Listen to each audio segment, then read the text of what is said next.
ሰላም ጤና ይስጥልን። ይህ ኢትዮ ታይምስ ሚዲያ ነው። ለሐምሌ 11 የተጠራውና ፍቃድ ያገኘው የአዲስ አበባው የተቃውሞ ሰልፍ ከትግራይ የተፈናቀሉትን እንደሚያሳትፍ ተገልጿል። ይህንን ጉዳይ በዝርዝር እንመለከተዋለን። ደቡብ አፍሪካ ያለ ቪዛ ወደ ሀገሪቱ መግባት የሚችሉባቸውን የ22 አፍሪካ ሀገራት ዝርዝር አሻሽሎ አውጥቷል። ዝርዝሩን እንመለከተዋለን። ፕሬዝደንት ትራምፕ ኢራን ባህሪዋን እንድታስተካክል ካስጠነቀቁ በኋላ የአሜሪካ ጦር አዲስ ጥቃት ከፍቷል። ይህንም ጉዳይ በዝርዝር እንመለከተዋለን። እስከ መጨረሻው አብራችሁን ቆዩ።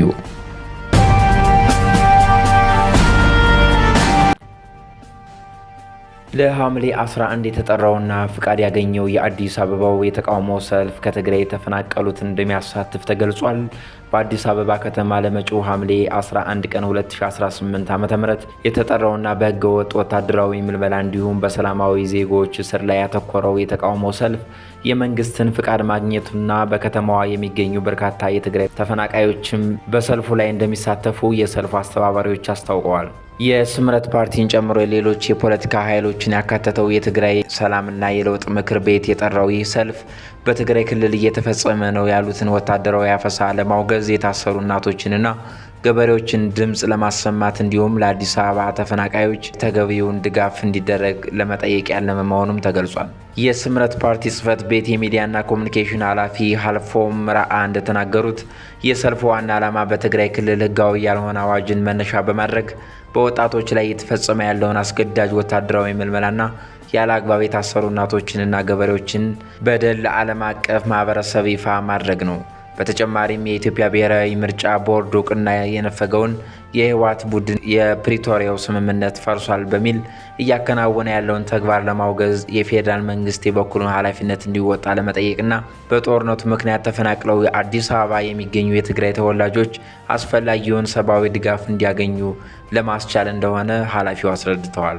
በትግራይ ክልል ውስጥ የሚፈጸመው እስርና ወከባ በሰልፈኞች ላይ የስነልቦና ፍርሃት ሊፈጠር እንደሚችል ቢታሰብም ጦርነቱን ሽሽት ወደ አዲስ አበባ የመጣው ተፈናቃይ ማህበረሰብ ግን በሰልፉ ላይ በከፍተኛ ቁጥር ይሳተፋል ተብሎ እንደሚጠበቅ አስተባባሪዎቹ አመላክተዋል። የተቃውሞ ሰልፉን ለማድረግ 15 ቀናት በፊት የወሰንን ቢሆንም ከሚመለከተው አካል ፍቃድ እስኪሰጠን ስንጠባበቅ ቆይተን አሁን ላይ ፍቃድ በማግኘታችን እንቅስቃሴያችንን ይፋ አድርገናል ብለዋል። የህወሓት ቡድን ከራሱ የተለየ የፖለቲካ አቋም የሚያራምዱ ወገኖችን ሁሉ እንደ ጠላት እንደሚመለከት የጠቀሱት ኃላፊው በክልሉ ያለው ሁኔታ አልመች ብሎት ወደ አዲስ አበባ የሚመጣውን ዜጋ ሁሉ እንደ ባንዳና እንደ ጠላት ነው የሚቆጥሩት፣ እነሱ ብቻ ትክክለኛና ጀግና መስለው ይታያቸዋል ሲሉም ወቅሰዋል። የሰልፉ ዋና ዓላማ የህወሓትን አምባገነናዊ አካሄድ ማውገዝ መሆኑን አስረግጠውም ገልጸዋል።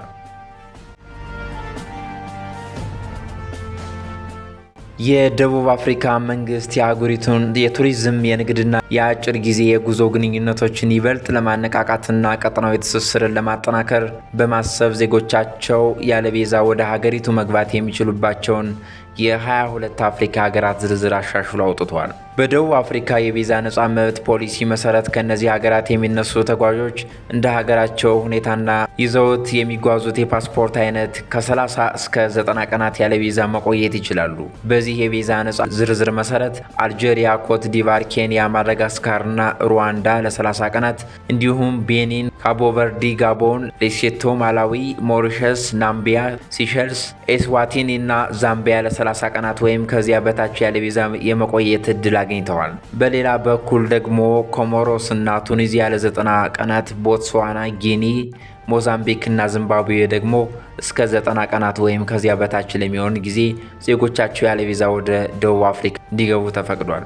ታንዛኒያ ለመደበኛ ፓስፖርት ባለቤቶች የ90 ቀናት ዲፕሎማቲክ እና ለስራ ፓስፖርት ባለቤቶች ደግሞ የ30 ቀናት ቆይታ የተፈቀደላቸው ሲሆን ከአባል ሀገራቱ በተጨማሪ የአፍሪካ ህብረትና የሳዴክ የጉዞ ሰነድ ያላቸው ግለሰቦችም የዚህ እድል ተጠቃሚ መሆን ይችላሉ። ይሁን እንጂ እንደ ኬንያ፣ ቤኒንና ጋቦን ያሉ አንዳንድ ሀገራት ይህንን የቪዛ ነጻ መብት ለማግኘት የተለየ ቅድመ ሁኔታዎች ማሟላት የሚጠበቅባቸው ሲሆን ተጓዦች ከመነሳታቸው በፊት የቅርብ ጊዜዎችን የድንበር መግቢያ መስፈርቶች እንዲያረጋግጡ የተባለ ሲሆን ሀገሪቱ እንደ ኢትዮጵያ ያሉ ሀገራትን በዝርዝሯ ውስጥ አላካተተችም። ደቡብ አፍሪካ በግፍ ከሀገሯ እያባረረቻቸው ላሉ ዜጎች ወከባና እንግልት እልባት ሳታበጅ እንዲህ ያለ የቪዛ ማሻሻያ ውስጥ መግባቷ ምናልባት መልክ እየሰራች ሊሆን እንደሚችል ይገመታል። ሆኖም ይህ ግፍ በትውልድ የሚረሳ አይመስልምም እየተባለ ነው። ፕሬዝዳንት ዶናልድ ትራምፕ ሮብ ዕለት ኢራን ባህሪዋን እንድታስተካክል ካስጠነቀቁ በኋላ የአሜሪካ ጦር በአገሪቱ የተለያዩ ክፍሎች አዲስ ጥቃት ከፍቷል።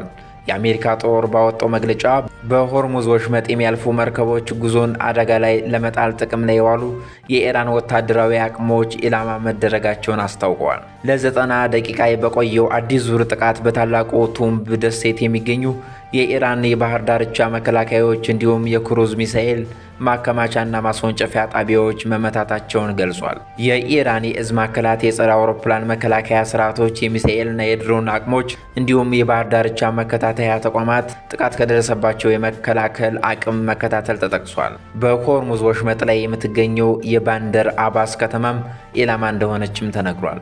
እንደ ጦሩ ገለጻ አሜሪካ ወደ ኢራን ወደቦች የሚደረግ ጉዞ ላይ የጣለችውን እግድ በመጣስ ለማለፍ የሞከረ አንድ መርከብ ላይ ተተኩሷል። ዋሽንግተን ይህንን ጥቃት ያደረሰችው ኢራን ባህሬን እና ኩዌት ውስጥ ያሉትን ጨምሮ በቀጠናው የሚገኙ የአሜሪካ ወታደራዊ ኢላማዎችን መምታቷን ከገለጸች በኋላ ነው። ለአምስተኛ ቀን የቀጠለው አዲሱ ዙር የጥቃት ምልልስ አገራቱ ጦርነቱን ለመቋጨት ገብተውት የነበረውን የመጀመሪያ ደረጃ ስምምነት አደጋ ላይ ጥሎታል። የኢራን ዋና ተደራዳሪና የፓርላማ አፈ ጉባኤ መሐመድ ባጋር ጋሊባፍ አገራቸው ከስምምነቱ የማትጠቀም ከሆነ ለውሉ የምትገዛበት ምንም ምክንያት እንደሌላት ለመንግስት መገናኛ ብዙሃን ተናግረዋል። ፕሬዝዳንት ትራምፕ ኢራን እስከሚቀጥለው ሳምንት ድረስ ወደ ንግግር የማትመለስ ከሆነ ድልድዮችንና የኃይል ማመንጫዎችን እንደሚመቱ ማክሰኞ ዕለት ዝተው ነበር። ሮብ ዕለት ከጋዜጠኞች ጋር በነበራቸው ቆይታ ይህንን ከማድረጋቸው በፊት ቀነ ገደብ ይሰጡ እንደሆነ ተጠይቀዋል።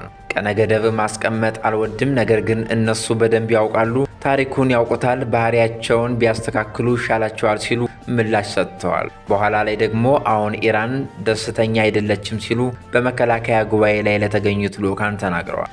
ለመስማማት እጅጉን ይፈልጋሉ፣ እያደረግንን ያለነው ነገር አልወደዱትም ብለዋል። የምንፈልገው ከእነርሱ ጋር መስማማት ነው ወይስ የጀመርነው እናጠናቀቅ የሚለውን እንመለከታለን ሲሉም ተደምጠዋል። የኢራን ዋና ተደራዳሪ ጋሊባፍ በበኩላቸው የሀገራቸው ብሔራዊ ደህንነት የተመሰረተው በሆርሙዝ ወሽመጥ ያለውን የኢራን አሰራር በማስቀጠል ላይ እንደሆነ ገልጸዋል። ከአሜሪካ ጋር የህልውና ግጭት ውስጥ ያለችው ኢራን ድርድርን የምትመለከተው ከጦርነት ጎን ለጎን እንዳለ የትግል ስትራቴጂ እንደሆነም አክለዋል።